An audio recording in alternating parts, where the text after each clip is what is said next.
தைப்பூசத்தன்று மட்டும் விசேஷம் நிறைந்த எத்தனையோ முருகன் கோவில்கள் உண்டு. ஆனால் இந்த தைப்பூசம் பழனியில் 10 நாட்கள் திருவிழாவாக நடக்கும். இப்போ சூரபத்மனை வதம் செய்ய தானே அம்மா கிட்ட வந்து வேல் வாங்கினாரு. அதுக்கு முன்னாடி நிறைய அந்த படை வீரர்களை எல்லாம் வதம் செய்யக்கூடிய ஒரு நிகழ்வு நடக்கும். அதுவும் சூரபத்மனினுடைய கோவிலுக்கே செல்ல முடியலை, நான் என்ன பண்ணுறது, ஆனால் நான் விரதம் இருந்துட்டேன் அப்படின்னு சொல்லக்கூடிய பக்தர்களும் இருப்பார்கள். அவர்கள் வீட்டிலேயே முருகப்பெருமானை வழிபடலாம். இப்போ வழிபடுவதற்கு நிறைய வழிமுறைகளும் உண்டு. ஒன்று, முருகப்பெருமான் விக்கிரகம் நிறைய பேர் இல்லங்களில் இருக்கும். முருகப்பெருமானுடைய விக்கிரகம் இருந்தது அப்படின்னா இப்போ முருகப்பெருமான் அப்படின்னா முக்கியமான வேண்டுதல் என்னவா இருக்கும்னா காவடி தான். ஒன்று காவடி, இன்னொன்று பால் குடம் எடுத்தல். காவடியிலையும் 20க்கும் மேற்பட்ட வகைகள் இருக்கு. பால் காவடி, பன்னீர் காவடி, புஷ்ப காவடி, சந்தன காவடி, சர்க்கரை காவடி, தானிய காவடி அப்படின்னு நிறைய. இந்த பச்சை நிறம் என்பது கிரகத்திலேயே புதன் கிரகத்திற்கு ரொம்ப உரிய ஒரு நிறம். புதன் யாரு அப்படின்னா ஞானத்திற்கான ஒரு அதிபதி. அதனால முருகப்பெருமானை வணங்குகின்றவர்கள் பக்தர்கள் பச்சை உடை அணிந்து கோவிலுக்கு செல்வது ரொம்ப வழக்கம். முருகப்பெருமானுக்கான நாமங்கள் சொல்றது ரொம்ப விசேஷம். ஓம் சரவண பவ என்று சொல்கின்ற பொழுதே நம்முடைய அந்த பிறவி பிணியெல்லாம் அப்படியே நீங்கி விடும். முருகா என்ற நாமம் அது ஒன்றே போதும். திருப்புகழ்ல அருணகிரிநாதர் மெய்மை குன்றா மொழிக்கு துணை முருகா எனும் நாமங்கள் அப்படின்னு சொல்லியிருக்கார். அந்த நாம இந்த தைப்பூச வழிபாடு நமக்கு என்னெல்லாம் தரும் அப்படின்னா, பொதுவாக முருகப்பெருமானை நாம் வணங்குகின்ற பொழுது குழந்தை பேரு உண்டாகும்.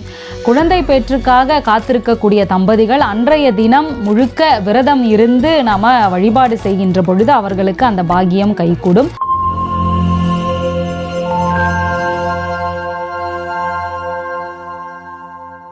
காஸ்மோவியூ நேயர்கள் அனைவருக்கும் வணக்கம். இன்றைய நிகழ்ச்சியில தைப்பூசத்தின் சிறப்புகளை நமக்காக சொல்றதுக்காக சொற்பொழிவாளர் ரேகா மணி நம்ம கூட இணைந்திருக்காங்க. தொடர்ந்து நிறைய விஷயங்கள் பேசலாம். வணக்கம் மேம். வணக்கம், எப்படி இருக்கீங்க? நல்லா இருக்கேன் மேம். இன்னைக்கு நிகழ்ச்சியில முருகனுடைய சிறப்புகள் என்னெல்லாம் இருக்கு அப்படின்னு பேச போறோம். ஏன்னா அப்படின்னா தைப்பூசம் வருது. இந்த வருடத்துல வரக்கூடிய தைப்பூசம் எல்லாருக்குமே ரொம்ப ஸ்பெஷல். குறிப்பா முருக பக்தர்கள் தவறவிடாம வழிபடுறது இந்த தைப்பூச வழிபாடு. இந்த தைப்பூசத்தினுடைய சிறப்புகள் என்னெல்லாம் இருக்கு, முதல்ல அதை பத்தி எங்களுக்காக சொல்லுங்க மேம். சுக்குக்கு மிஞ்சிய மருந்து இல்லை, சுப்பிரமணியனுக்கு மிஞ்சிய தெய்வம் இல்லை அப்படின்னு சொல்லுவாங்க. சுப்பிரமணியர் சு அப்படின்னா மேலான, தெய்வங்களுக்கு எல்லாம் மேலான ஒரு தெய்வம் அப்படின்னா முருகப்பெருமான் தான். ஏன் அப்படி சொல்றாங்கன்னா, இப்ப எல்லா தெய்வங்களும் அசுரவதம் செய்திருக்கு. ஆனா முருகப்பெருமான் சூரபத்மனை வதம் செய்யாம மன்னித்து ஆட்கொள்கிறார். சேவலாகவும் மயிலாகவும் தன்னுடைய கொடியாக வாகனமாக வைத்துக் கொள்கிறார். அப்போ முருகப்பெருமான் எதிரிகளை மன்னித்து ஆட்கொண்டு தன்னுடனே வைத்து கொள்ளக்கூடிய ஒரு அற்புத தெய்வமாக இருக்கிறதால தெய்வங்களுக்கு எல்லாம் மேலானவர் அப்படின்னு சொல்லுவாங்க. இப்போ சுக்கு அப்படின்னா கை கால் வலி, இதுக்கெல்லாம் அதை அரைச்சி பத்து போடுறது வழக்கம். குழந்தைங்களுக்கு சளி தொல்லை இருந்ததுன்னா அந்த சுக்கை காய்ச்சி கஷாயமாக வைத்து கொடுப்பாங்க. விரைவில் அந்த சளி தொல்லை நீங்கிடும். அதே மாதிரி பகைவர்களிடமிருந்து நம்மை காக்கக்கூடிய அற்புதமான தெய்வம் அப்படின்னா முருகப்பெருமான் தான். முருகான்னு ஒரு முறை கூப்பிட்டா போதும் ஓடோடி வரக்கூடியவர். கந்தன் பகைவர்களின் பராக்கிரமங்களை வற்ற செய்பவன் கந்தன். இப்படி நிறைய சிறப்புகள் முருகப்பெருமானுக்கு இருக்கு. இப்ப தை மாதம் அப்படின்னா ரொம்ப விசேஷம் நிறைந்த மாதம். தை பிறந்தால் வழி பிறக்கும்னு சொல்றாங்க இல்லையா? தை மாதத்துல நிறைய விசேஷங்கள் வருது. தை அமாவாசை, தை கிருத்திகை, பொங்கல் வருது. பழையன கழிதலும் புதியன புகுதலும். பொங்கல் பண்டிகை அவ்வளோ சிறப்பு வாய்ந்ததாக பார்க்கப்படுது. அதே மாதிரி தையில வரக்கூடிய எல்லா விசேஷ நாட்களும் ரொம்ப சிறப்பு வாய்ந்தது. அதுவும் இந்த பூச நட்சத்திரம் தைப்பூசம் முருகப்பெருமானுக்கு ரொம்ப விசேஷம் நிறைந்த ஒரு நாள். பூசம் அப்படின்னா 8வது நட்சத்திரம். அது எட்டாததை எட்ட வைக்கக்கூடிய அற்புதமான ஒரு நாள் தான் அந்த தைப்பூசம். பொதுவாக தைப்பூசத்திற்கு நிறைய சிறப்புகள் இருந்தாலும் முருகப்பெருமானுக்கும் தைப்பூசத்திற்கும் என்ன ஒரு விசேஷம் அப்படின்னா, இப்போ அந்த சூரபத்மனை வதம் செய்யணும். வதம் செய்வதற்கு பார்வதி தேவி முருகப்பெருமானுக்கு வேலினை, அந்த ஞான வேலினை ஆயுதமாக கொடுத்தார் இல்லையா, அந்த ஒரு அற்புதமான தினம்தான் இந்த தைப்பூசம். அதனால தைப்பூசத்தன்று விரதம் இருந்து முருகப்பெருமானை நாம் வணங்குகின்ற பொழுது பகைவர்களிடமிருந்து நம்மை காப்பார், நம்முடைய வாழ்க்கைக்கு வலிமை சேர்க்கக்கூடிய ஒரு அற்புதமான நாளாகவும் அந்த தைப்பூசம் இருக்கிறது. தைப்பூசத்தினுடைய சிறப்புகளை எங்களுக்காக நீங்க சொன்னீங்க. தைப்பூசம்னு சொன்ன உடனே எல்லாருக்கும் முதல்ல ஞாபகம் வர்றது பழனி தான். இந்த பழனியில இந்த தைப்பூசம் ஏன் இவ்வளவு சிறப்பு? இப்போ நீங்க சொன்ன மாதிரி தைப்பூசம்னா பழனி ரொம்ப விசேஷம். பொதுவா முருகனினுடைய அறுபடை வீடுகள்லையும் இந்த தைப்பூசம் விசேஷம். பழனியில ஏன் இது சிறப்பு வாய்ந்தது அப்படின்னா, பழனிக்கு பழைய பெயர் அப்படின்னா திரு ஆவினன்குடி. திருனா மகாலட்சுமி, ஆனா காமதேனுவை குறிக்குது, இனன்னா சூரியன், கூனா பூமாதேவி, தீனா அக்னி. இப்ப இந்த ஐவரும் முருகப்பெருமானை வணங்கிய அற்புதமான திருத்தலம் இந்த திரு ஆவினன்குடி. திரு ஆயினன்குடி அப்படின்னு தான் இதனுடைய பெயர். முருகப்பெருமான் எப்படி பழனிக்கு வந்தாரு? தன்னுடைய பெற்றோர்கிட்ட சண்டை போட்டுட்டு அந்த ஞான பழத்தை தன்னுடைய சகோதரனான விநாயக பெருமானுக்கு கொடுத்துட்டாருன்னு கோபத்துல இங்க வந்துட்டார், எதுவுமே வேண்டாம்னு. பழம் வேண்டாம்னு சொல்லி இங்க வந்ததால பழம் நீ பழனி அப்படிங்கிற பெயர் ஏற்பட்டது. பழனி அப்படின்னா விளைச்சல் நிறைந்த நிலம் அப்படின்னு பொருள். அந்த பகுதியில நிறைய விவசாயம் நடந்துட்டு இருந்ததால பழனி என்கின்ற பெயரும் அந்த திருத்தலத்திற்கு ஏற்பட்டது. பொதினி அப்படிங்கிற பெயர் தான் பழனியா மாறுச்சு அப்படிங்கிற ஒரு நிலையும் சங்க பாடல்கள்ல சொல்லப்படுது. இப்போ பழனிக்கு நிறைய பெயர்கள் உண்டு. தைப்பூசத்தன்று மட்டும் விசேஷம் நிறைந்த எத்தனையோ முருகன் கோவில்கள் உண்டு. ஆனா இந்த தைப்பூசம் பழனியில 10 நாட்கள் திருவிழாவா நடக்கும். இப்ப சூரபத்மனை வதம் செய்ய தானே அம்மா கிட்ட வேல் வாங்கினாரு. அதுக்கு முன்னாடி நிறைய அந்த படை வீரர்களை எல்லாம் வதம் செய்யக்கூடிய ஒரு நிகழ்வு நடக்கும். அதுவும் சூரபத்மனினுடைய இந்த சகோதரர்கள் இருக்காங்க பாருங்க, தன்னுடைய அண்ணனுக்கு பலம் சேர்க்கணும் அப்படின்னு முதல்ல அவங்க தான் களத்துல இறங்குவாங்க. அதுல ஒருவன் தாரகாசுரன். இப்ப தாரகாசுரனை வதம் செய்யணும். சிவபெருமான் கிட்ட இருந்து 11 ஆயுதங்களும் பார்வதி தேவி கிட்ட இருந்து ஒரு ஆயுதமும் பெற்று தாரகாசுரனை முருகப்பெருமான் வதம் செய்த இடம்தான் பழனி. பகை அழியணும், ஆணவம் ஒழியணும் அப்படின்னா அந்த ஒரு அற்புதமான திருத்தலம் பழனி. அதனால பழனியில தைப்பூச திருவிழாவில் நாம கலந்துக்கிட்டோம்னா நமக்குள்ள இருக்கக்கூடிய அந்த ஆணவம், மாயை, கண்மம் எல்லாம் ஒழிந்து முருகப்பெருமான் நம்முடைய வாழ்க்கைக்கு ஒரு உயர்வை தருவார். இப்போ முருகாங்கிற பெயரே பாருங்க ரொம்ப விசேஷம் நிறைந்தது. மூனா முகுந்தன் மகாவிஷ்ணுவை குறிக்கும், ரூனா ருத்ரன் சிவபெருமான குறிக்கும், கானா கமலன் பிரம்மாவை குறிக்கும். 3 மூர்த்திகளும் முருகப்பெருமானுக்குள்ள அடக்கம். அப்போ முருகனை நாம் வழிபடுகின்ற பொழுது மும்மூர்த்திகளையும் ஒரு சேர வழிபட்ட ஒரு பலன் கிடைக்கும். அதுவும் தைப்பூசம் வெற்றிக்கான ஒரு திருவிழாவாக, பழனி வெற்றிக்கான ஒரு இடமாக இருக்கிறதால பழனியில நாம தைப்பூசத்தன்னைக்கு போய் வழிபட்டோம்னா அவ்வளவு விசேஷமும் வெற்றியும் நம்முடைய வாழ்க்கையில ஏற்படும். பழனியில தைப்பூசத்தினுடைய சிறப்புகள் என்னெல்லாம் இருக்கு, ஏன் பழனியில நம்ம இவ்வளவு தூரம் கொண்டாடுறோம் அப்படின்றத பத்தி நீங்க சொன்னீங்க. இந்த தைப்பூசம் அன்னைக்கு நம்ம வழிபாட்டு முறைகள் என்னெல்லாம் இருக்கு? இப்ப நேர்த்தி கடன் வச்சிருக்கிறவங்க நிறைய பேர் இருப்பாங்க முருகனுக்காக. சோ இவங்களுடைய நேர்த்தி கடனை எப்படி எல்லாம் செலுத்தலாம், அதை பத்தி சொல்லுங்க. இப்போ முருகப்பெருமானுக்குரிய விரத நாட்கள் அப்படின்னா நம்ம இந்த தைப்பூசத்தை ஒட்டி நிறைய நாம சொல்லலாம். சில பக்தர்கள் 48 நாட்கள் விரதம் இருந்து, ரொம்ப கடுமையான விரதமா அது இருக்கும், விரதம் இருந்து ஏதாவது ஒரு முருகன் திருத்தலத்திற்கு இல்ல அறுபடை வீடுகளுக்கும் பாத யாத்திரையாக செல்லக்கூடிய ஒரு சூழலும் உண்டு. இல்லைனா 21 நாட்கள் விரதம் இருந்து தைப்பூசத்தன்று வழிபாடு செய்வர்.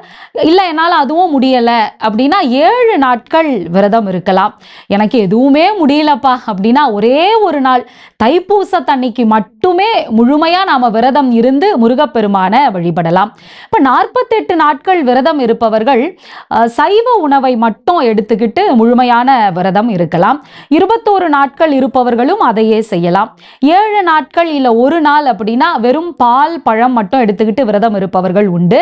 தைப்பூசத்தன்னைக்கு விரதம் இருப்பவர்களா இருந்தா முழு நேரம் கூட உபவாசம் இருந்து விரதம் இருப்பார்கள். இப்போ இதெல்லாம் கட்டாயமா அப்படின்னா அதெல்லாம் இல்லவே இல்லை. இதுல இருந்து யாருக்கெல்லாம் விதிவிலக்கு அப்படின்னா முதியோர்கள், குழந்தைகள், நோய்வாய்ப்பட்டவர்கள், இவர்களுக்கெல்லாம் இதுல இருந்து விதிவிலக்கு உண்டு. முருகான் அழைச்சாலே ஓடி வரக்கூடிய தெய்வம் இல்லையா, அதனால நம்மளை வருத்திக்கிட்டு தான் நம்ம விரதம் விரதம் இருக்கணும்னு அவசியம் இல்லைனாலும் நம்மளுடைய திருப்திக்காக முருகப்பெருமானுக்கு நான் செய்யணுங்கிறதுக்காக விரதம் இருக்கக்கூடிய பக்தர்கள் ஏராளமாக இருக்கின்றனர். இப்படி விரதம் இருந்து ஒவ்வொரு நாளும் அதிகாலையில் எழுந்து குளிர்ந்த நீர்ல நீராடி நெற்றி நிறைய திருநீற்றினை அணிந்து கொண்டு பூஜை அறையில ஒரு விளக்கினை ஏற்றி வைத்து நாம ஒவ்வொரு நாளும் வழிபாட்டினை தொடங்கலாம். அன்றைய நாள் முழுக்க நாம விரதம் இருக்கலாம். குறிப்பா விரதம் இருக்கிற அன்னைக்கு வெறும் சாப்பிடாம இருந்தா மட்டும் போதுமா அப்படின்னு எல்லாம் சில பேர் கேட்பாங்க. அப்படிலாம் இல்லை. நம்ம வாயிலிருந்து வரக்கூடிய வார்த்தைகளும் நல்ல வார்த்தைகளா இருக்கணும். மற்றவங்க மனசை புண்படுத்துற மாதிரி நாம பேசக்கூடாது. நம்மளுடைய செயல்களும் நல்ல செயல்களா இருக்கணும். மனசுல நாம நினைக்கக்கூடிய எண்ணங்களும் நேர்மறையான எண்ணங்களா இருக்கணும். இதெல்லாம் சேர்கின்ற பொழுதுதான் அவர்களுடைய விரதம் நிறைவு பெறும். வெறும் நான் சாப்பிடாம இருந்துட்டேன், இல்ல ஒருவேளை மட்டும் சாப்பிட்டுட்டேன், முருகன் நான் கேட்டதெல்லாம் கொடுத்துருவாரு அப்படின்னு நாம யோசிக்க முடியாது. உடல் அளவிலும் மனதளவிலும் நாம் தூய்மையாக இருக்கின்ற பொழுதுதான் நம்முடைய பக்தியினுடைய வெளிப்பாடு மிக உயர்ந்த ஒரு நிலையை அடையும். இப்போ விரதம் இருக்கக்கூடிய பக்தர்கள் தைப்பூசத்து அன்னைக்கு அருகில் இருக்க முருகப்பெருமான் திருக்கோயிலுக்கு சென்று தன்னுடைய விரதத்தை நிறைவு செய்யலாம். இல்ல நிறைய பேர் என்ன பண்ணுவாங்கன்னா அறுபடை வீடுகளுக்கும் சென்று வழிபடணும் அப்படின்னு கிளம்புவாங்க. அப்போ அதுக்கு முன்னாடியே கொஞ்சம் பிளான் பண்ணி ஒவ்வொரு அறுபடை வீட்டில் ஒவ்வொன்றா நாம எப்படி போய் வழிபட போறோம் அப்படிங்கிற ஒரு முன்னேற்பாடோட கிளம்புவாங்க. நிறைவு நாள் தைப்பூசத்து அன்னைக்கு ஏதாவது ஒரு முருகப்பெருமான் கோவில்ல தன்னுடைய விரதத்தை நிறைவு செய்கிற மாதிரி இருக்கும். இப்போ இது எதுவுமே முடியல, என்னால் கோவிலுக்கே செல்ல முடியல, நான் என்ன பண்றது, ஆனால் நான் விரதம் இருந்துட்டேன் அப்படின்னு சொல்லக்கூடிய பக்தர்களும் இருப்பார்கள். அவர்கள் வீட்டிலேயே முருகப்பெருமானை வழிபடலாம். இப்போ வழிபடுவதற்கு நிறைய வழிமுறைகளும் உண்டு. ஒன்று, முருகப்பெருமான் விக்கிரகம் நிறைய பேர் இல்லங்கள்ல இருக்கும். முருகப்பெருமானுடைய விக்கிரகம் இருந்தது அப்படின்னா அதற்கு நாம் அபிஷேகம் செய்து அர்ச்சனை செய்து தீபம் ஏற்றி வழிபடலாம். இல்லை எங்கள் வீட்டில் ஃபோட்டோ தான் இருக்குது அப்படின்னா ஃபோட்டோவுக்கு நாம் மாலை அணிவித்து அந்த வழிபாட்டு முறைகளை எல்லாம் செய்யலாம். இல்லை வேல் இருக்குது அப்படின்னா வேலிற்கு கூட நாம் வழிபாடு செய்யலாம். இப்போ பக்தர்கள் கோவிலுக்கு செல்கிறார்கள் இல்லையா, அவங்க சாதாரணமாக கோவிலுக்கு போவாங்களா அப்படின்னா நிறைய வேண்டுதலோடு நேர்த்திக்கடனை செலுத்தும் விதமாகவும் போவார்கள். இப்போ முருகப்பெருமான் அப்படின்னா முக்கியமான வேண்டுதல் என்னவா இருக்கும்னா காவடி தான். ஒன்று காவடி, இன்னொன்று பால் குடம் எடுத்தல். காவடியிலையும் 20க்கும் மேற்பட்ட வகைகள் இருக்கு. பால் காவடி, பன்னீர் காவடி, புஷ்ப காவடி, சந்தன காவடி, சர்க்கரை காவடி, தானிய காவடி அப்படின்னு நிறைய உண்டு. அந்தந்த தானியங்களை ஏந்தி கொண்டு காவடியாக எடுத்து செல்வர். அலகு குத்தி வேண்டுதலும் உண்டு. இப்போ அலகு குத்திக்கிட்டு போவாங்க, வேல் குத்திக்கிட்டு போவாங்க. சில பேர் ரொம்ப பலுவான ஒரு வாகனமோ இல்லை உரல்லாம் கூட நாம முதுகுல தோல்ல கைகள்லாம் மாட்டி அந்த அலகு குத்தி எடுத்து செல்வதை நாம பார்க்க முடியும். பால் குடம் பெரும்பாலும் பெண்கள் பால் குடம் எடுப்பது வழக்கம். இந்த வழிமுறைகள் நேர்த்தி கடன்கள் எல்லாம் முருகப்பெருமானுக்கு செய்யக்கூடிய ஒன்றா இருக்கு. இப்போ அன்றைய தினம் நாம ரொம்ப அதிகாலையில் எழுந்து நான் விரதமே இல்லைப்பா, அந்த ஒரு நாள் கூட நான் இல்லை, ஆனால் தைப்பூசத்தன்னைக்கு நான் முருகனை வேண்டணும் வணங்கணும் அப்படின்னா தாராளமாக செய்யலாம். அதிகாலையில் எழுந்து நம்ம வீட்டெல்லாம் தூய்மை செய்து குளிர்ந்த நீரில் குளித்து அன்று காலை நம்ம பூஜை அறைய சுத்தம் பண்ணி சரி செய்து அலங்காரம் செய்து விளக்கேற்றி வழிபடலாம். விளக்கிற்கு அவ்வளவு மகத்துவம் உண்டு. இருளை விளக்கக்கூடியது இல்லையா. ஒவ்வொரு நாளும் நாம திருவிளக்கினை வீட்டில் ஏற்றுகின்ற பொழுது மகாலட்சுமியே அதில் வாசம் செய்வா. அன்றைய தினம் நாம திருவிளக்கு ஏற்றி முருகப்பெருமானுக்கு பிடித்த அவள் பொரியலாம் கூட முருகப்பெருமானுக்கு படைப்பது உண்டு. பால் பாயசம் செய்து படைக்கலாம். இனிப்பு ஏதாவது செய்து நாம வைத்து வழிபடுவது வழக்கமாக இருக்கு. முருகப்பெருமானுக்கு பன்னீர் ரோஜா செவ்வரளி மலர் ரெண்டுமே ரொம்ப விசேஷம். அதனால முருகனுடைய திரு உருவத்திற்கு திருப்படத்திற்கு இல்ல விக்கிரகம் இருந்ததுன்னா அதற்கு நாம் அபிஷேகம் அர்ச்சனை செய்வதற்கு மாலையாக சூட்டுவதற்கு இந்த மலர்களை நாம பயன்படுத்தலாம். ஓகே, ஸோ நேர்த்திக்கடன் செலுத்துறதுக்கு மக்கள் என்ன மாதிரியான விஷயங்கள் எல்லாம் பண்ணுவாங்க அப்படின்னு நீங்க சொல்லிடுவீங்க. இதுல நிறைய பேருக்கு சந்தேகம் உண்டு. குறிப்பிட்ட இந்த கலர் நிற உடையத்தான் நம்ம அணியணுமா அப்படின்னு கேட்குறாங்க. குறிப்பா நிறைய பேர் முருகனுக்கு பச்சை நிறத்தை பயன்படுத்துவாங்க. அதற்கான காரணம் என்ன மேடம்? இப்போ அம்மனுக்குன்னா சிவப்பு நிற உடை ரொம்ப விசேஷம். மகாவிஷ்ணுவுக்கு அப்படின்னா மஞ்சள் உடை ரொம்ப விசேஷம். ஐயப்பனுக்குன்னா கருப்பு இல்ல நீலம் இந்த மாதிரி உடைகள் ரொம்ப விசேஷம். இப்போ பச்சை உடை உடுத்திட்டு ஒரு பக்தர் மாலை அணிந்து கொண்டிருந்தார் அப்படின்னா அவர் முருகனுக்குத்தான் மாலை அணிந்திருக்கிறார் அப்படின்னு நாம சொல்லிட முடியும். இப்போ முருகப்பெருமான் யாரு? ஞான கடவுள். முருகப்பெருமானை நாம் வணங்குகின்ற பொழுது அதுவும் தைப்பூசத்தன்னைக்கு நாம் நாம வணங்குற பொழுது ஞானம் கிடைக்கும். அதனாலதான் மாணவ செல்வங்கள் கல்வியில உயர் மதிப்பெண் பெறணும் அப்படின்னா முருகனை வணங்கணும் அப்படின்னு சொல்வாங்க. ஞானத்திற்கே கடவுள் அவர். இப்ப இந்த பச்சை நிறம் என்பது கிரகத்திலேயே புதன் கிரகத்திற்கு ரொம்ப உரிய ஒரு நிறம். புதன் யாரு அப்படின்னா ஞானத்திற்கான ஒரு அதிபதி. அதனால முருகப்பெருமானை வணங்குகின்றவர்கள் பக்தர்கள் பச்சை உடை அணிந்து கோவிலுக்கு செல்வது ரொம்ப வழக்கம். இப்போ ஒவ்வொரு திருக்கோவில்லையும் கூட இறைவன் ஒவ்வொரு அலங்காரத்துல ஒவ்வொரு உடை உடுத்தி காட்சியளிப்பார். அதுவும் பச்சை சாற்றி இருக்கக்கூடிய இறைவனை நாம் வணங்குகின்ற பொழுது வாழ்க்கையில எல்லா வளங்களும் நமக்கு கிடைக்கும் அப்படின்னு சொல்லுவாங்க. பொதுவா பச்சை பசேல்னு இருந்தா அந்த நாடு எவ்வளவு செழிப்பா இருக்குன்னு நம்ம சொல்ல முடியும் இல்லையா? பச்சை அப்படிங்கிறது அந்த நாட்டினுடைய வளமையை குறிக்கக்கூடிய ஒரு நிறமாவும் இருக்கு. அதனால நாம பச்சை உடை உடுத்தி முருகப்பெருமானை வணங்கணும் அப்படின்னா ஞானமும் நமக்கு அதிகரிக்கும், வாழ்க்கையில செல்வ வளம் எல்லாமே நிறைந்து இருக்கும் என்பது ஐதீகமாக இருக்கு. தைப்பூசத்தினுடைய நேர்த்திக்கடன் வழிபாட்டு முறைகள், என்ன மாதிரியான விரதம் இருக்கணும், எவ்வளவு நாள் விரதம் இருக்கணும், இந்த மாதிரியான விஷயங்கள் எங்களுக்காக சொன்னீங்க. முருகப்பெருமான் அப்படின்னு சொன்னோடனே நமக்கு முதல்ல ஞாபகம் வர்றது வேல் தான். இந்த வேலினுடைய சிறப்புகள் என்னெல்லாம் இருக்கு, இந்த வேல் வழிபாடு நம்ம எப்படி பண்ணணும், அதை பத்தி சொல்லுங்க. இப்போ முருகப்பெருமானுக்கு உகந்த ஆயுதம், உரிய ஆயுதம்னா வேல். இப்போ பொதுவா எல்லா தெய்வங்களுக்கும் ஆயுதம் உண்டு. ஆனா இந்த ஆயுதங்கள் எல்லாம் நம்மை பயமுறுத்தவா அப்படின்னா இல்ல, நம்மை அசுரர்களிடம் இருந்து பகைவர்களிடம் இருந்து பாதுகாப்பதற்காகத்தான் இந்த ஆயுதங்கள்லாம் இருக்கு. இப்ப எந்த ஆயுதத்தினுடைய பெயரையாவது நாம குழந்தைகளுக்கு வைக்கிறோமா? இல்ல.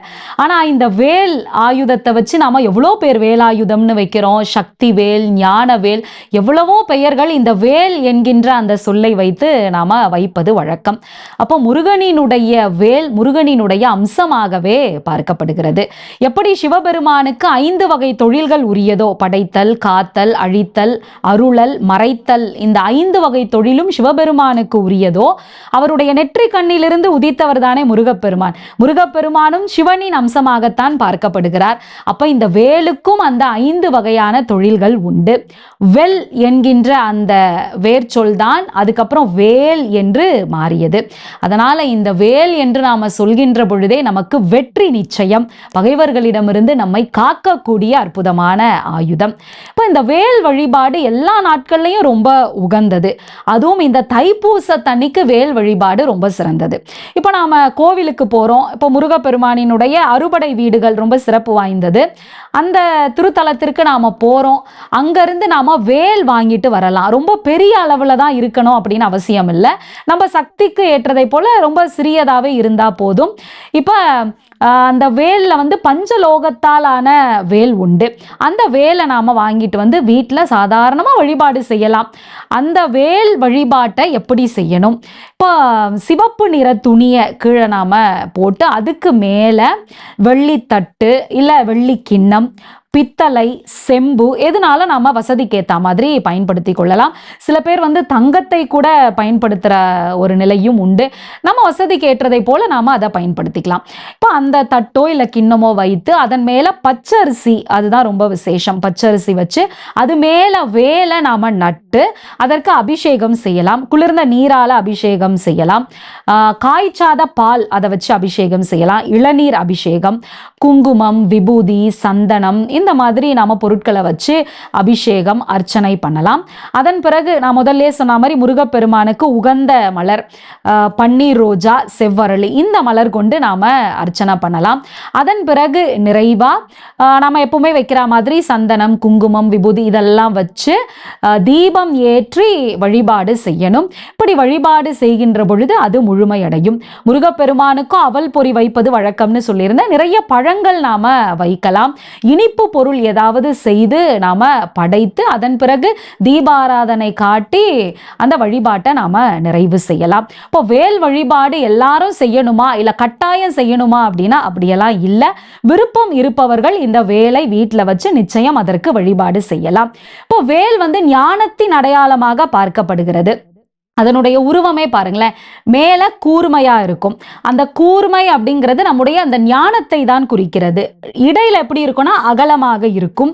அதற்கு கீழே எப்படி இருக்கும்னா ஆழ்ந்து இருக்கும். நம்ம அறிவு எப்படி இருக்கணும்னா கூர்மையாக, அகலமாக, ஆழ்ந்த அறிவாக இருக்கின்ற பொழுதுதான் நாம ஞானத்துல உயர்ந்த இடத்தை அடைய முடியும். அதனால முருகன் அப்படின்னாலே அந்த வேல் தானே. அந்த வேலை நாம வணங்கினாலே முருகப்பெருமான் நமக்காக ஓடி வந்து நிற்பார். ஓகே. ஸோ நிறைய பேருக்கு இருக்கக்கூடிய சந்தேகம் என்ன அப்படின்னு பார்த்தீங்கன்னா, எங்ககிட்ட முருகர் படம் இருக்கு, இல்ல சிலை இருக்கு, அதோட சேர்த்து வேல் வழிபாடு நாங்க பண்ணலாமா அப்படின்ற சந்தேகம் கேட்குறாங்க. இதை எப்படி நம்ம கரெக்டா பண்றது? நிச்சயமா பண்ணலாம். இப்போ புகைப்படம் வச்சிருக்கோங்க, அதற்கு தகுந்த மாதிரி நம்ம மாலை அணிந்து தீபாராதனை காட்டி நாம செய்யலாம். விக்கிரகம் வைத்திருப்பவர்கள் அபிஷேகம் மாதிரியே செய்து அர்ச்சனை செய்து வழிபடலாம். வேல் வைத்திருப்பவர்களும் வேலுக்கு அபிஷேகம், அர்ச்சனை இதெல்லாம் செய்யலாம். ஆனா இதெல்லாம் நான் வச்சுக்கிட்டு எதுவுமே செய்ய மாட்டேன் அப்படின்னு இல்லாம நம்மளால நம்ம வசதிக்கு என்ன முடியுமோ, நம்மளால என்ன செய்ய முடியுமோ அதை வைத்து நாம வழிபாடு செய்தாலே போதும். இதெல்லாம் கட்டாயம் செய்யணும், இப்படி செஞ்சாதான் முருகப்பெருமான் நமக்கு செய்வார் அப்படின்னலாம் இல்லை. நாம முருகான்னு சொன்னாலே ஓடி வந்துருவார். அதனால கவலையே வேண்டாம். என்கிட்ட வேல் இருக்கு, இல்ல விக்கிரகம் இருக்கு, இல்ல புகைப்படம் மட்டும்தான் இருக்கு, நான் வழிபாடு செய்யலாமா அப்படிங்கிற சந்தேகம்லாம் வேண்டவே வேண்டாம். என்ன இருக்கோ அதை வைத்து நாம வழிபாடு செய்யலாம். மூணுமே இருக்கு, நான் மூணுத்துக்கும் வழிபாடு செய்யறேன் அப்படின்னா தாராளமா மூணுத்துக்கும் நாம வழிபாடு செய்யலாம். ஓகே. ஒரு சிலவங்க சொல்றது உண்டு, வேல் இல்லாம முருகனை வழிபடக்கூடாது அப்படின்னு. அந்த சந்தேகத்திற்காக தான் இந்த கேள்வி நான் உங்ககிட்ட கேட்டேன். இப்போ முருகப்பெருமானினுடைய புகைப்படம்னாலே கையில வேலோடு தானே இருப்பார் இல்லையா? அதனால ஞானத்தின் உருவமாக இருக்கக்கூடிய அவர் தன்னுடைய ஆயுதமான வேலை ஏந்திதான் இருப்பார். அதனால நாம முருகனுக்கு வழிபாடு செய்கின்ற பொழுது வேலுக்கும் இணைத்தே நாம் வழிபாடு செய்வதை போல ஒரு உணர்வு நிச்சயம் ஏற்படும். தைப்பூசத்தினுடைய சிறப்புகள் பத்தி எங்களுக்காக சொல்லிட்டு இருக்கீங்க. ஸோ பூஜை அறையில நம்ம என்ன மாதிரியான வழிபாடுகள் பண்ணணும் அப்படின்னு சொன்னீங்க. என்ன மாதிரியான நாமங்களை அன்றைய நாள்ல நம்ம உச்சரிக்கணும் மேம்? அது ரொம்ப முக்கியம். ஏன்னா விரதம் இருக்கேன் அப்படின்னு நாம டிவி பார்த்துக்கிட்டு ரேடியோவில் ஏதாவது கேட்டுட்டு தேவையில்லாததை பேசிக்கிட்டு அரட்டை அடிச்சுக்கிட்டு அப்படி இல்லாமல் முருகப்பெருமானுக்கான நாமங்கள் சொல்றது ரொம்ப விசேஷம். ஓம் சரவண பவ என்று சொல்கின்ற பொழுதே நம்முடைய அந்த பிறவி பிணியெல்லாம் அப்படியே நீங்கிவிடும். முருகா என்ற நாமம் அது ஒன்றே போதும். திருப்புகழ்ல அருணகிரிநாதர் மெய்மை குன்றா மொழிக்கு துணை முருகா எனும் நாமங்கள் அப்படின்னு சொல்லியிருக்கார். அந்த நாமத்தை நாம மனசுல நினைச்சுக்கலாம், இல்லைனா எழுதலாம். இப்ப சில பேருக்கு 108 முறை எழுதுறது, 1008 முறை எழுதுறது அந்த பழக்கம் உண்டு. அந்த மாதிரி நாம அன்றைய தினம் எழுதலாம். நிறைய பேர் வாயை திறந்தாலே முருகா முருகான்னு தான் சொல்லுவாங்க. இப்போ முருகப்பெருமானுக்கு ஏராளமான அடியவர்கள் உண்டு. இப்போ மாலையிட்டு முருகப்பெருமானை வணங்குகின்ற நாமெல்லாம் கூட முருகனுடைய அடியார்கள்னு சொல்வது வழக்கம். இப்போ அடியவர்கள்னு பார்த்தீங்கன்னா முருகம்மையார்னு ஒரு பெண். இப்போ பெண் இறைவனை வழிபடுறது, அதுவும் அந்த காலத்துல வழிபடுறது அப்படின்னா எப்பேற்பட்ட ஒரு விஷயம் இல்லையா? எல்லா தடைகளையும் தாண்டி தானே அவ வழிபடணும். இப்போ அவளுடைய வாயில எப்பவுமே முருகா முருகா முருகாங்கிற வார்த்தை தான் வந்துகிட்டே இருக்கும். திருமணம் ஆகுது, விருப்பம் இல்லாம திருமணம் பண்ணிக்கிறா. முருகனை தினம்தோறும் வழிபடணும்னு ஆசைப்பட்டா, அதற்கு வாய்ப்பு இல்லை. பெற்றோர் திருமணம் பண்ணி வச்சிடறாங்க. திருமணத்திற்கு பிறகு அவங்க கணவர் வேலை விஷயமா வெளியில போயிடுறாரு. இந்த அம்மா வீட்டில் இருக்காங்களா, தினமும் முருகனினுடைய நாமத்தை சொல்லிக்கிட்டே இருக்காங்க. கணவர் வேலை முடிச்சு வராரு. வந்த உடனே அங்க இருக்க அவங்க தங்கை, இப்போ வீட்டில் இருக்க சில உறவுகள் பிரச்சனை ஏற்படுத்துறது ஒரு வழக்கம் தானே, சாதாரண விஷயம் தானே. அப்போ அவங்க தங்கை என்ன சொல்றாங்க, நீங்க வீட்டில் இல்லாதப்ப இப்போ பாருங்க அவங்க வீட்டு வேலைக்காரனுடைய பேரு முருகன். அவங்க தங்கச்சி என்ன சொல்லிட்டாங்க, நீங்க வீட்டில் இல்லாதப்போ முருகா முருகான்னு வேலைக்காரனை உரிமையா கூப்பிட்டாங்க அவங்க அப்படின்னு சொல்லிட்டாங்க. உடனே அவருக்கு கோபம் வந்துருச்சு. அந்த கோபத்தால அவங்க மனைவி கிட்ட போய் சண்டையிடும் பொழுது, நான் என்னை பெற்ற அப்பன் முருகப்பனினுடைய பெயரைத்தானே நான் சொன்னேன், அதுல தப்பு எதுவும் இல்லையே அப்படின்னு சொல்றாங்க.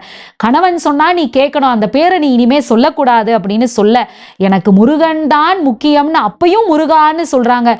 உடனே கோபப்பட்டு ஒரு வாள் எடுக்கிறாரு. முருகம்மையுடைய கரத்தை அப்படியே வெட்டிடுறாரு. வலது கை துண்டா கீழே விழுது. விழுந்த பிறகும் கூட முருகான்னு கூப்பிடுறாங்க. உடனே முருகப்பெருமான் வந்து நிற்கிறார். வந்த ஒரு நொடிதான் தாமதம். அந்த கரம் அப்படியே பழையபடி எப்படி இருந்ததோ போய் பொருந்தி விட்டது. அப்பதான் முருகனினுடைய அருமை அந்த கணவனுக்கு புரிந்தது. அப்ப அந்த நாமத்தினுடைய வலிமை எப்பேற்பட்டது இல்லையா? அப்ப அன்றைய தினம் நாம இந்த முருகா என்கின்ற அந்த சொல்லை சொன்னாலும், ஓம் சரவண பவ என்கின்ற அந்த மந்திரத்தை சொன்னாலும் நமக்கு அவ்வளவு பாக்கியம் உண்டு. முருகனினுடைய புகழை, திருவிளையாடலை பாடக்கூடிய எத்தனையோ நமக்கு இலக்கியங்கள் உண்டு. கந்த புராணம் நம் சொந்த புராணம்னு சொல்லுவாங்க. கச்சியப்ப சிவாச்சாரியார் கந்த புராணத்தை எழுதி தினமும் முருகனினுடைய காலடியில் வைக்க அவரே திருத்தி அதனை கொடுத்தார். அப்படிப்பட்ட ஒரு அற்புத நூல் அது. திருப்புகழ், தற்கொலை செய்து கொள்ளலாம்னு சென்ற அருணகிரிநாதருக்கு அந்த எண்ணத்திலிருந்து அவரை மாற்றி முதல் வரியை எடுத்து கொடுத்து திருப்புகழை இயற்றச் செய்தார். குமரகுருபரர் வாய் பேச முடியாமல் இருந்த அவருக்கு பேசும் திறனை அளித்து தன்னுடைய புகழை பாடச் செய்தார். இப்படி ஏராளமான இலக்கியங்கள் உண்டு. கந்தர் அலங்காரம், கந்த சஷ்டி கவசம், கந்தர் அனுபூதி, திருமுருகாற்றுப்படை 10 பாட்டுல ஒன்னாக வைத்து போற்றப்படக்கூடியது. முருகனினுடைய அருமை பெருமைகளை எல்லாம், வேலினுடைய அவசியத்தை எல்லாம் சொல்லக்கூடிய அற்புதமான நூல். அறுபடை வீடுகளினுடைய அந்த வரைமுறை, இப்ப நம்ம சொல்றோம் இல்லையா, முதல் படை வீடுனா திருப்பரங்குன்றம், திருச்செந்தூர், பழனி, இந்த வரிசையை சொன்ன ஒரு அற்புதமான நூல் திருமுருகாற்றுப்படை. இப்படி இந்த இலக்கியங்களில் சொல்லப்பட்ட முருகனினுடைய பெருமைகளை, புகழையெல்லாம் நாம் படிக்கின்ற பொழுது அன்றைய நாள் நமக்கு ரொம்ப சிறந்த நாளாக அமையும். அதனால தைப்பூசம் அன்று மட்டும் இல்லாம முருகனை எண்ணி விரதம் இருக்கக்கூடிய எல்லா நாட்களிலும் நாம் செய்யக்கூடியது இந்த நூல்களை படிப்பது, இந்த மந்திரத்தை பாராயணம் செய்வது. தைப்பூசம் அப்படின்னு சொன்னாலே உலக மக்கள், தமிழர்கள் எல்லாரும் கொண்டாடக்கூடிய ஒரு விஷயமா நம்ம பார்க்கிறோம். இப்ப நம்ம பழனியில மக்கள் எப்படியெல்லாம் கொண்டாடுறாங்க, அதற்கான காரணங்கள் சொன்னீங்க. பிற நாடுகள்ல இந்த தைப்பூசத்தை எப்படியெல்லாம் வழிபடுறாங்க? இப்போ உண்மை, தமிழ்நாட்டுல எல்லா முருகன் கோயில்லையும் அன்னைக்கு ரொம்ப விசேஷம். அறுபடை வீடுகள்ல இன்னும் அது விசேஷம் நிறைந்தது. இதே மாதிரி உலகெங்கிலும் கூட இந்த தைப்பூசம் ரொம்ப சிறப்பு வாய்ந்ததாகவும் பொது விடுமுறையாகவும் கூட விட்டு பக்தர்கள் கொண்டாடக்கூடிய ஒரு நிலை உண்டு. இலங்கையில தைப்பூசம் ரொம்ப விசேஷம் நிறைந்தது. அன்னைக்கு அதிகாலையில பெண்கள் வீட்டில் நடக்கக்கூடிய அந்த வழிபாட்டிற்கான ஏற்பாடுகள் எல்லாம் செய்வாங்க. ஆண்கள் என்ன பண்ணுவாங்கன்னா, அன்றைய தினம் கதிர் அறுக்கின்ற அரிவாளை எடுத்து வயலுக்கு புறப்படுவாங்க. பொதுவா தைப்பூசம் இந்த விளைச்சலை கொடுக்கக்கூடிய ஒரு மாதம். அறுவடை செய்து அந்த அறுவடையில் கிடைத்த அந்த நெல்லை நாம புதுப்பானையில் பொங்கி பொங்கலாக அதை கொண்டாடுகிறோம். அப்ப தைப்பூசம் விளைச்சலை தருவதற்கான ஒரு மாதம். இப்ப அங்க இருக்கக்கூடிய மக்கள் அரிவாள் எடுத்துக்கிட்டு வயலுக்கு சென்று அங்கு விளைந்த நெல்மணிகளை அப்படியே அறுத்துட்டு அங்கு தேங்காய், கற்பூரம் எல்லாம் ஏற்றி அங்க ஒரு வழிபாடு செய்வாங்க. அதை எடுத்துட்டு வீட்டுக்கு பெண்கள் கிட்ட கொடுக்க, பெண்கள் அதை இடித்து அரிசியாக மாற்றி அந்த அரிசியை வைத்து புது பால் அந்த அரிசியை இட்டு இறைவனுக்கு படைப்பது வழக்கம். மீதம் இருக்கக்கூடிய அரிசியை மற்ற அரிசியோட கலந்து மதியம் உணவாகவும் அதை செய்வர். இப்ப அந்த கதிர் அறுத்து இறைவன் கிட்ட வச்சு வழிபாடு செய்து அதிலிருந்து நெல் எடுத்து வழிபட்டு அன்றைய தைப்பூச நிகழ்வை ரொம்ப சிறப்பா செய்வார்கள். வீட்டில் வழிபாடு செய்து முடித்தோன்னா அருகில் இருக்கக்கூடிய முருகப்பெருமான் திருக்கோயிலுக்கு சென்று வழிபாடு செய்வர். அடுத்து மலேசியா அப்படின்னா, மலேசியாவில் நிறைய விசேஷங்கள் உண்டு. மலேசியான்னு உடனே நம்ம எல்லாருக்கும் நினைவிற்கு வருவது பத்துமலை முருகன் கோயில், கோலாலம்பூர்ல இருக்கக்கூடிய திருக்கோயில். அங்க இந்த தைப்பூசம் ரொம்ப விசேஷம் நிறைந்தது. அங்க இருக்கக்கூடிய புனித நீர்ல நீராடி பக்தர்கள் அங்க இருக்கக்கூடிய முருகனை வழிபடுவது வழக்கம். இதே மாதிரி மலேசியாவில் பினாங்கு மாவட்டத்தில் இருக்கக்கூடிய கோவில்லையும் ரொம்ப விசேஷம். 3 நாள் திருவிழாவா அங்கு இந்த தைப்பூச நிகழ்வானது இருக்கு. அதே மாதிரி சிங்கப்பூர்ல இருக்கக்கூடிய திருக்கோயில், அந்த திருக்கோயில்ல மூலவரே வேல் தான். அதனால அந்த வேலிற்கு வழிபாடு நடக்கும், அர்ச்சனை நடக்கும். அது ரொம்ப நீண்ட நேரம் நடக்கக்கூடிய ஒரு வழிபாடு. அங்கேயும் அந்த வேலுக்கு வழிபாடு செய்து பக்தர்கள் தினம்தோறும் அங்கு வந்தாலும் கூட தைப்பூசத்துல அந்த கோயில் களை கட்டி இருக்கும். இப்படி ஒவ்வொரு திருக்கோயில்லையும் 10 நாட்கள், 3 நாட்கள், இல்லைன்னா அந்த ஒரு நாள் திருவிழா அப்படிங்கிறது உலகெங்கிலும் நடைபெறக்கூடிய ஒண்ணு. இந்த சிங்கப்பூர்ல நடக்கக்கூடிய திருவிழாவில் நிறைய சீனர்கள் கூட கலந்து கொண்டு முருகப்பெருமானை வழிபடுவதை வழக்கமா வச்சிருக்காங்க. தைப்பூசத்தினுடைய சிறப்புகள் பத்தி எங்களுக்காக சொல்லிட்டு இருக்கீங்க. இந்த நாள்ல முருகப்பெருமானோட வழிபாடோட சேர்ந்து பிற தெய்வ வழிபாடுகள் என்னெல்லாம் பண்ணலாமா? முருகன் முருகனுடைய திருத்தலத்துல எப்படி தைப்பூசம் விசேஷமோ அதே மாதிரி வைணவ திருத்தலம், சைவ திருத்தலம், அம்பிகைக்குரிய வழிபாடாவும் இது இருக்கு. இந்த தினத்துல தான் முதல்ல நீர் தோன்றியதாக, அந்த நீரிலிருந்து ஜீவராசிகள் தோன்றியதாக ஒரு வரலாறு இருக்கு. அதனால இன்றைய தினத்துல தைப்பூச தன்னைக்கு தெப்ப திருவிழா ரொம்ப சிறப்பா நடைபெறக்கூடிய ஒண்ணு எல்லா ஆலயத்திலையுமே. அதே மாதிரி திருச்சி ஸ்ரீரங்கம், அங்க தன்னுடைய தங்கைக்கு சீர்வரிசையாக பெருமான் கொடுத்த ஒரு நிகழ்வு உண்டு. அதனால அந்த திருத்தலத்துல ரொம்ப விசேஷம் நிறைந்தது. இப்ப சிவன் திருத்தலம் அப்படின்னா நிறைய, ஏன்னா முருகப்பெருமானே சிவனினுடைய அம்சம் தானே, அதனால சிவ திருத்தலத்திலே இது ரொம்ப விசேஷம் நிறைந்ததாக உண்டு.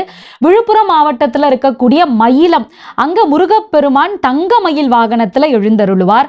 அந்த திருத்தலத்துல அன்றைய தினம் நாம வழிபாடு செய்கின்ற பொழுது மறுபிறவி இல்லாத ஒரு சூழல் ஏற்படும். நெல்லையப்பர் ஆலயத்துல தாமிரபரணி ஆற்றங்கரையில விரதம் இருந்து காந்திமதி அம்மன் இறைவனை வழிபட்ட ஒரு நிலை உண்டு. அதனால நெல்லையப்பர் கோவிலிலும் இந்த தைப்பூசத்தன்னைக்கு விசேஷம் உண்டு. வருகுண பாண்டியன் பிரம்மஹத்தி தோஷத்திலிருந்து எப்படி தப்பித்தானோ திருவிடை மருதூர் திருத்தலத்திற்கு சென்று அங்கு நீராடி முருகனை வழிபடுகின்ற பொழுது எந்த தோஷமா இருந்தாலும் நம்மை விட்டு விலகக்கூடிய ஒரு சூழல் இருக்கு. தைப்பூசம் அம்பிகைக்குரிய தினமாவும் இருக்கு. சிவபெருமான் திருவாதிரை தினத்தன்று தன்னுடைய நடன காட்சியை பதஞ்சலி முனிவருக்கும் வியாக்கரபாத முனிவருக்கும் காட்டி நின்றார். இப்ப இந்த நடன காட்சியை பார்த்தோன்னா அம்பாளுக்கு என்ன தோணுச்சு, நாமளும் அந்த மாதிரி ஆடணும் அப்படிங்கிற ஒரு ஆசை வந்துடுச்சு. வந்ததும் எல்லாரும் அதை பார்ப்பதற்காக சூழ்ந்து நிற்கின்றனர். இன்னும் நம்மளை எல்லாரும் சேர்ந்து என்கரேஜ் பண்ணும்போது நமக்கே எவ்வளவு உற்சாகமா இருக்கும். அந்த உற்சாகத்தோட அம்பிகையும் நடனம் ஆடலாம்னு முயற்சி செய்து ஆடிய ஒரு நாளும் இந்த தைப்பூசம் தான். பொதுவா தைப்பூசம் முதலில் அம்பிகைக்குரிய நாளாக இருந்து அதன் பிறகு பழனியில் முருகப்பெருமானுக்கு உரிய நாளாகவும் இது மாறியது. அப்ப இந்த தினத்துல நாம எல்லா திருத்தலத்திலையும் நாம வழிபாடு நிச்சயம் செய்யலாம். செய்கின்ற பொழுது நமக்கு எல்லா தெய்வங்களினுடைய அருளும் கிடைக்கும். தைப்பூச தினத்தினுடைய ஒரு முக்கியத்துவம் நமக்கு விளங்குகிறது. அதனால அன்னைக்கு எல்லா திருத்தலத்திலையும் நாம வழிபடுவதற்கு உகந்த ஒரு நாளாகவும் அது இருக்கு. தைப்பூசத்தினுடைய சிறப்புகளை தொடர்ந்து எங்களுக்காக நிறைய விஷயம் கொடுத்துட்டு இருக்கீங்க. இந்த தைப்பூசத்துல நம்ம இருக்கக்கூடிய விரதம், இதை நம்ம தொடர்ந்து இருக்கிறதுனால என்ன மாதிரியான பலன்கள் எல்லாம் நமக்கு கிடைக்குமா? இப்ப தைப்பூசம் பல ஆயிரம் வருடத்திற்கு முன்னாடி இருந்து வழிபடக்கூடிய ஒண்ணு. தேவார பதிகத்துல கூட இதற்கான வழிபாட்டு முறை எவ்வளவு அது பொலிவு வாய்ந்தது, பாரம்பரியம் வாய்ந்ததுன்னு சொல்லப்பட்டிருக்கு. பொருந்திய தைப்பூசமாடி உலகம் பொலிவெய்த என்கின்ற குறிப்பு தேவாரத்துல இருக்கு. இப்ப இந்த தைப்பூச வழிபாடு நமக்கு என்னெல்லாம் தரும் அப்படின்னா, பொதுவா முருகப்பெருமான நாம வணங்குகின்ற பொழுது குழந்தை பேரு உண்டாகும். குழந்தை பேற்றுக்காக காத்திருக்கக்கூடிய தம்பதிகள் அன்றைய தினம் முழுக்க விரதம் இருந்து நாம வழிபாடு செய்கின்ற பொழுது அவர்களுக்கு அந்த பாக்கியம் கைகூடும். இப்ப ஞானத்தின் கடவுள் அல்லவா முருகப்பெருமான், அதனால கல்வியில பின்தங்கி இருக்கக்கூடிய மாணவர்கள் அன்றைய தினம் முருகப்பெருமான வணங்கலாம். அன்னைக்கு மட்டும் இல்லாம ஒவ்வொரு வாரமும் செவ்வாய்க்கிழமை, வெள்ளிக்கிழமை முருகனை வணங்குவதற்கான ஒரு அற்புதமான நாள். இப்போ தைப்பூச தன்னைக்கு நிறைய நல்ல காரியங்களும் செய்வது வழக்கம். இப்போ குழந்தைக்கு காது குத்துறது, வீடு கிரகப்பிரவேசம் பண்ணணும் அப்படின்னா அன்றைய தினம் பால் காய்ச்சுவதற்கு, குடி போவதற்கு ஒரு அற்புதமான நாள். அதே மாதிரி திருமணம் சம்பந்தப்பட்ட அந்த பேச்சுவார்த்தை, நிச்சயதார்த்தம், திருமணம், இதுக்கெல்லாம் ஒரு அற்புதமான ஒரு நாளாக அந்த நாள் இருக்கு. எல்லா தெய்வத்திற்கும் அது உகந்த நாளா இருக்கிறதால குறிப்பா சிவபெருமானை அன்றைய தினம் நாம வணங்குகின்ற பொழுது குடும்பத்தில் இருக்கக்கூடிய பிரச்சனை, கணவன் மனைவிக்குள்ள இருக்கக்கூடிய பிரச்சனை எல்லாம் நீங்கி ஒற்றுமை ஏற்படும். தைப்பூசம் அப்படின்னாலே நமக்கு வெற்றியை தரக்கூடிய ஒரு அற்புதமான நாள் இல்லையா? போர்க்களத்துல நின்று எந்த ஆயுதமும் இல்லாம வருத்தப்படுகின்ற பொழுது கூட முருகப்பெருமான் நம்மை காப்பாற்றுவார். 5 முகந்தோன்றில் 6 முகந்தோன்றும், வெஞ்சமரில் அஞ்சேல் என வேல் தோன்றும், நெஞ்சில் ஒரு கால் நினைக்கின் இருகாலும் தோன்றும் முருகா என்று ஓதுவார் முன். திக்கு தெரியாம நடுக்காட்டுல நின்னா கூட நம்மை கரையேற்றி விடக்கூடிய அற்புத தெய்வம் தான் முருகப்பெருமான். வந்த வினையும் வருகின்ற வல்வினையும் கந்தன் என்று பெயர் சொல்ல கலங்கிடுமே, அப்படியே வந்த வழி தெரியாம ஓடிவிடும். அதனால நாம தைப்பூசத்தன்னைக்கு முருகப்பெருமானை வணங்கி எல்லா நற்பெயர்களையும் பெறுவோம். அன்றைய தினம் நாம புதிதாக தொடங்கக்கூடிய எல்லாமே வாழ்க்கையில மிகப்பெரிய விருட்சத்தை அடையும். ஓகே. தைப்பூசம் அப்படின்னு சொன்னோனே நிறைய வள்ளலார் பக்தர்களும் இத சிறப்பா கொண்டாடுறது உண்டு. அத பத்தி ஒரு வார்த்தை எங்களுக்காக சொல்லுங்க. இப்போ வடலூர்ல வள்ளலார் ஜோதி அம்சமாக நின்ற ஒரு அற்புதமான திருநாள் தான் இந்த தைப்பூசம். வருகின்ற எல்லாருக்குமே வயிறார உணவு வழங்கக்கூடிய ஒரு நிலை இருந்தாலும் அன்றைய தினம் முழுக்க அன்னதானம் நடந்து கொண்டே இருக்கும். எப்பவுமே 6 திரை விளக்கி நாம் ஜோதியை தரிசனம் செய்யக்கூடிய ஒரு சூழல் இருக்கும். தைப்பூசத்தன்னைக்கு 7 திரையை விளக்கி அந்த ஜோதி தரிசனத்தை முழுமையாக நாம் அனுபவிக்கக்கூடிய ஒரு நிலை இருக்கும். அதனால வடலூர்லயும் இந்த தைப்பூசம் ரொம்ப விசேஷம் நிறைந்தது. நிச்சயமா. இன்னைக்கு நிகழ்ச்சி வந்து தைப்பூசத்தினுடைய அத்தனை சிறப்புகளையும், முருகப்பெருமானை பத்தி நிறைய விஷயங்களையும், குறிப்பா வேல் வழிபாடு நம்ம எப்படி பண்ணணும், வேலினுடைய முக்கியத்துவம் என்னெல்லாம் இருக்கு அப்படிங்கறத பத்தியும் ரொம்ப நிறைய விஷயங்கள் உங்ககிட்ட இருந்து நாங்க கேட்டு தெரிஞ்சுக்கிட்டோம். ரொம்ப நன்றி. நன்றி.